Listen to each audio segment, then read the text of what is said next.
बहुत साल पहले की बात है। एक आलसी लेकिन भोला भाला युवक था आनंद।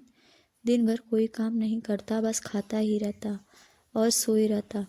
घर वालों ने कहा कि चले जाओ, निकलो घर से, कोई काम धाम करते नहीं हो, बस पड़े रहते हो।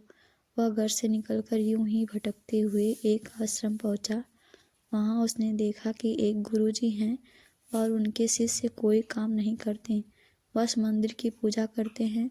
उसने मन में सोचा कि यह बढ़िया है, कोई काम धाम नहीं, बस पूजा ही तो करनी है। गुरुजी के पास जाकर वहाँ मैं यहाँ रह सकता हूँ? गुरुजी बोले, हाँ हाँ, क्यों नहीं, लेकिन मैं कोई काम नहीं कर सकता हूँ। गुरुजी, कोई काम नहीं करना है, बस पूजा करनी है। आनंद, ठीक है, वह तो मैं कर लूँगा। अब आनंद महाराज के आश्रम में रहने लगा। ना कोई काम, ना कोई धाम, बस सारा दिन खाते रहो और प्रभु की भक्ति में भजन गाते रहो। महीना भर हो गया, फिर एक दिन आई एकादशी। उसने रसोई में जाकर देखा कि खाने की तैयारी नहीं हुई है। उसने गुरुजी से पूछा कि आज खाना नहीं बनेगा क्या? गुरुजी ने कहा, नहीं, आज तो एकादशी है, तुम्हारा भी उपवास है। उसने कहा, नहीं, अगर हमने उपवास कर लिया तो कल का दिन ही नहीं देख पाएंगे। हम नहीं कर सकते उपवास, हमें तो भूख लगती है। आपने पहले क्यों नहीं बताया? गुरुजी ने कहा, ठीक है, तुम ना करो उपवास, पर खाना भी तुम्हारे लिए कोई और नहीं बनाएगा, तुम खुद बना लो। मरता क्या न करता गया रसोई में। गुरुजी फिर आए। देखो, अगर तुम खाना बना लो तो राम जी को भोग जरूर लगा देना, और नदी के उस पार जाकर बना लो रसोई। ठीक है। लकड़ी, आटा, तेल, घी, सब्जी लेकर आनंद महाराज चले गए। जैसे तैसे खाना भी बनाया। खाने लगा तो याद आया कि गुरुजी ने कहा था कि राम जी को भोग लगाना है। लगा भजन गाने, आओ मेरे राम जी, भोग लगाओ जी, प्रभु राम आइए, श्री राम आइए, मेरे भोजन का भोग लगाइए। कोई न आया तो वह बेचैन हो गया कि यहाँ तो भूख लग रही है और राम जी आ ही नहीं रहे। भोला मानस जानता नहीं था कि प्रभु साक्षात तो आएंगे नहीं, पर गुरुजी की बात मानना जरूरी है। फिर उसने कहा, देखो प्रभु राम जी, मैं समझ गया कि आप क्यों नहीं आ रहे हैं। मैंने रूखा सूखा बनाया है और आपको तरमाल खाने की आदत है, इसीलिए नहीं आ रहे हैं। तो सुनो प्रभु, आज वहाँ भी कुछ नहीं बना है, सबकी एकादशी है, खाना हो तो यह भोग ही खा लो।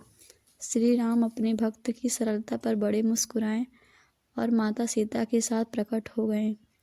भक्त असमंजस में, गुरुजी ने तो कहा था कि राम जी आएंगे, पर यहाँ तो माता सीता भी आई हैं और मैंने तो भोजन बस 2 लोगों का बनाया है। चलो कोई बात नहीं, आज इन्हें ही खिला देते हैं। बोला, प्रभु मैं भूखा रह गया, लेकिन मुझे आप दोनों को देखकर बड़ा अच्छा लग रहा है। लेकिन अगली एकादशी पर ऐसा न करना, पहले बता देना कि कितने जने आ रहे हो, और हाँ, थोड़ा जल्दी आ जाना। राम जी उसकी बात पर बड़े मुदित हुए, प्रसाद ग्रहण करके चले गए। अगली एकादशी तक भोला मानस सब भूल गया। उसे लगा कि प्रभु ऐसे ही आते होंगे और प्रसाद ग्रहण करते होंगे। फिर एकादशी आई। गुरुजी से कहा, मैं चला अपना खाना बनाने, पर गुरुजी थोड़ा ज़्यादा अनाज लगेगा, वहाँ 2 लोग आते हैं। गुरुजी मुस्कुराए, भूख के मारे बावला है, ठीक है, ले जा और अनाज ले जा। अब की बार उसने 3 लोगों का खाना बनाया। फिर गुहार लगाया, प्रभु राम आइए, सीताराम आइए, मेरे भोजन का भोग लगाइए। प्रभु की महिमा भी निराली है। भक्त के साथ कौतुक करने में उन्हें भी बड़ा मजा आता है। इस बार वे अपने भाई लक्ष्मण, भरत, शत्रुघ्न और हनुमान जी को लेकर आ गए। भक्त को चक्कर आ गया। यह क्या हुआ, एक का भोजन बनाया तो 2 आए, आज 2 का खाना ज़्यादा बनाया तो पूरा खानदान आ गया। लगता है आज भी भूखा ही रहना पड़ेगा। सबको भोजन लगाया और बैठे बैठे देखता रहा। अनजाने ही उसकी भी एकादशी हो गई। फिर अगली एकादशी आने से पहले गुरुजी से कहा, गुरुजी, आपके प्रभु राम जी अकेले क्यों नहीं आते? हर बार कितने सारे लोग ले आते हैं, इस बार अनाज ज़्यादा देना। गुरुजी को लगा कहीं यह अनाज बेचता तो नहीं है, देखना पड़ेगा जाकर।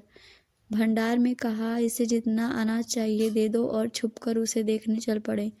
इस बार आनंद ने सोचा, खाना पहले नहीं बनाऊंगा, पता नहीं कितने लोग आ जाएं, पहले बुला लेता हूँ, फिर बनाता हूँ। फिर टेर लगाई, प्रभु राम आइए, श्री राम आइए, मेरे भोजन का भोग लगाइए। सारा राम दरबार मौजूद।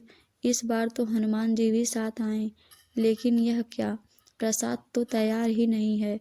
भक्त ठहरा भोला भाला बोला, प्रभु इस बार मैंने खाना नहीं बनाया। प्रभु ने पूछा, क्यों? बोला, मुझे मिलेगा तो है नहीं, फिर क्या फायदा बनाने का, आप ही बना लो और खुद ही खा लो।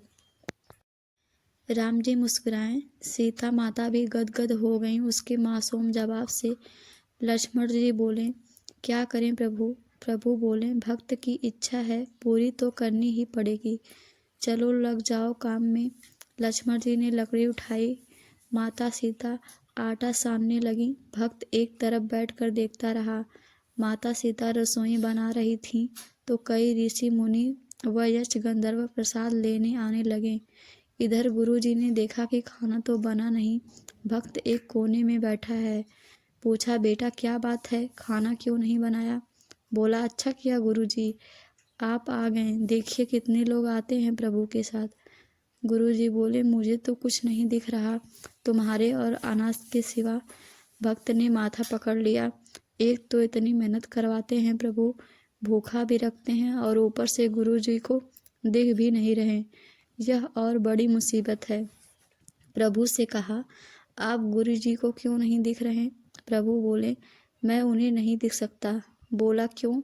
वे तो बड़े पंडित हैं, ज्ञानी हैं, विद्वान हैं, उन्हें तो बहुत कुछ आता है, उनको क्यों नहीं दिखते आप?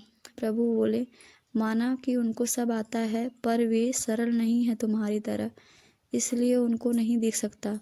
आनंद ने गुरुजी से कहा, प्रभु कह रहे हैं आप सरल नहीं हैं, इसीलिए आपको नहीं देखेंगे।